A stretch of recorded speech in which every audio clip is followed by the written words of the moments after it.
Hey, what's going on, guys? Tony with VentureTube, and welcome to Two Tip Tuesday. Come on, let's get started.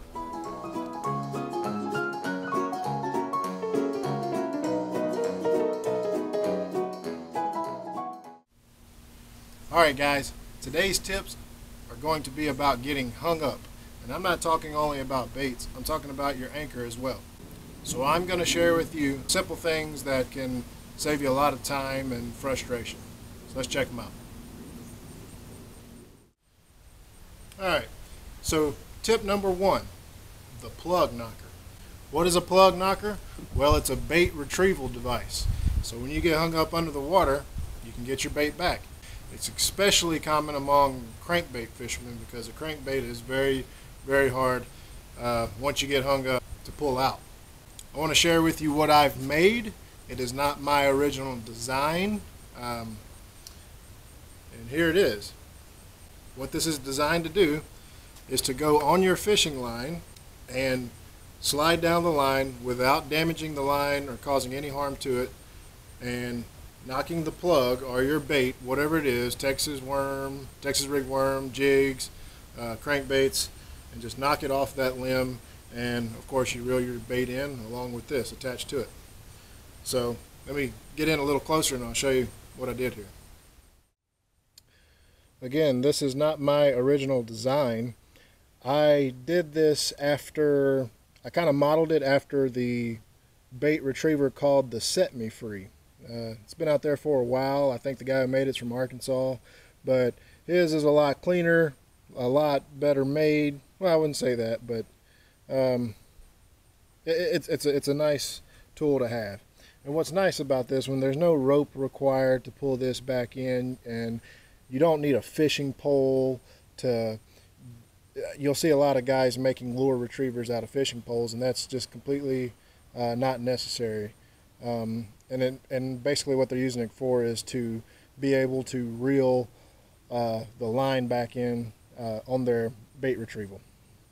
But anyway, this is a real simple, convenient design that is light. We can store it in our kayaks. We can keep it in our pockets when we're fishing off the bank. So I won't go into too much depth on how I made this. It's basically some egg sinker weights on the inside of this putty.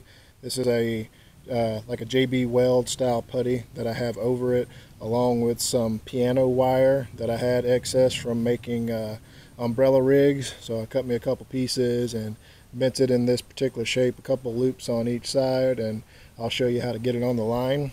But yeah, real simple. Maybe I'll do a video on how I made this one. Just pointed it in the front, like I said, slides down the line, knocks the bait off, you reel it back in. All I do is take my line, make a loop, and on mine, since my loops are facing toward the left, I enter my line underneath this bar here from the left, open up that loop, and pass it over the bait, over the knocker, excuse me, not the bait. And there you go. It's on there. So I believe, guys, that we all can afford to get one of these. It'll definitely pay for itself pretty quick. It's obviously not adding a lot of weight to our kayaks, and it's very easy to carry. I fish off the bank a lot with my friends, just trying out new places before I bring my kayak out there, and that's usually when I get hung up. And when you're fishing off the bank, that's you can't hardly ever get it unhung from the bank.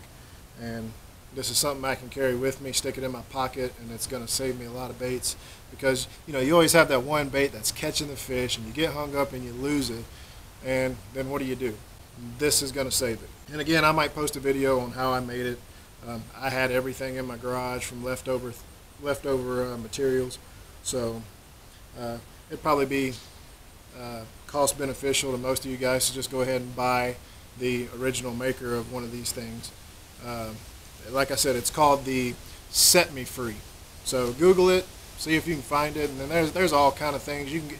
This is overkill, but I fish a lot of deep water crankbaits, and they got those big hooks, heavy line, and especially when you're in a kayak and you get hung up, and you're pulling on it, what does it do? It pulls you toward the bait. You can't get too much leverage. So this will allow me to send this down the line, knock that expensive crankbait off that log or brush, and continue fishing throughout the day with the bait that I know is going to catch fish. Anyway, that brings us to tip number 2, which is anchoring. Okay guys, let's take a look at my new anchor. This is a lighter version of the one I used to have, the claw anchor. I think it was a 3-pound anchor. This is 2.2 pounds. Not much of a difference, but so far I am liking this anchor and my new setup a lot more than what I did have. Not that my old setup on the old foam noodle and PVC pipe didn't work well, but I got a video coming up showing you what I've done and how I anchor now, and it's very quick, quiet, and efficient. But what I want to share with you is anchors have 2 tying points, but you're actually supposed to tie your main knot at the head of the anchor, right up here. You'll see another hole on all anchors right at the top. On the mushroom anchors, or on the claw anchors, you'll see another connection point right here on the top of the anchor. You tie your anchor line here, and you run your line down the shaft of the anchor, and you put some kind of connection that can be broken here on the end. For me, it's a zip tie. What does a zip tie do? Well, we're in our kayak, we're fishing deep water, or heck, we're fishing shallow water. And again, just like when we're fishing baits and you get hung up, you can't get that leverage sometimes to get your bait unhung, because what does it do? It pulls you right toward the bait, because you're in a kayak, you're light. Well, the same thing with your anchor.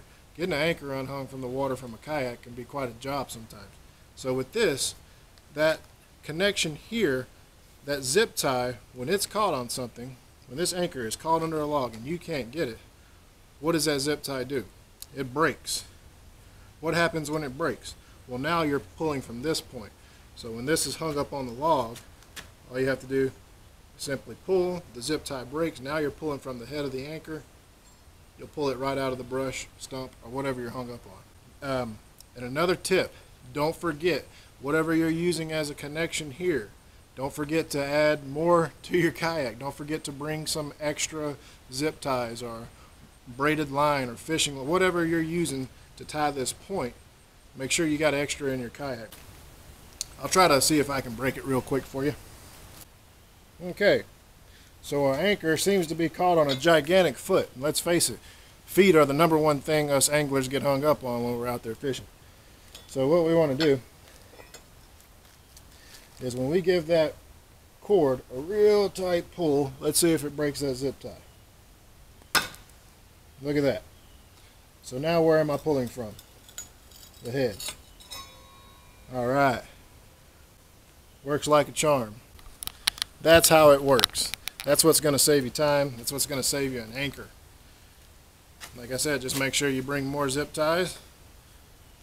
Whatever it is, connect it back to this point right here. That's this episode of 2-Tip Tuesday. I hope it helps you out, guys. Remember, don't forget to like, share, and subscribe my videos. I got much more coming. And looking forward to the 2015 Cats fishing tournament season, because I plan on fishing every tournament I can. Unless I'm too busy building stuff for you guys. We'll catch you on the next episode.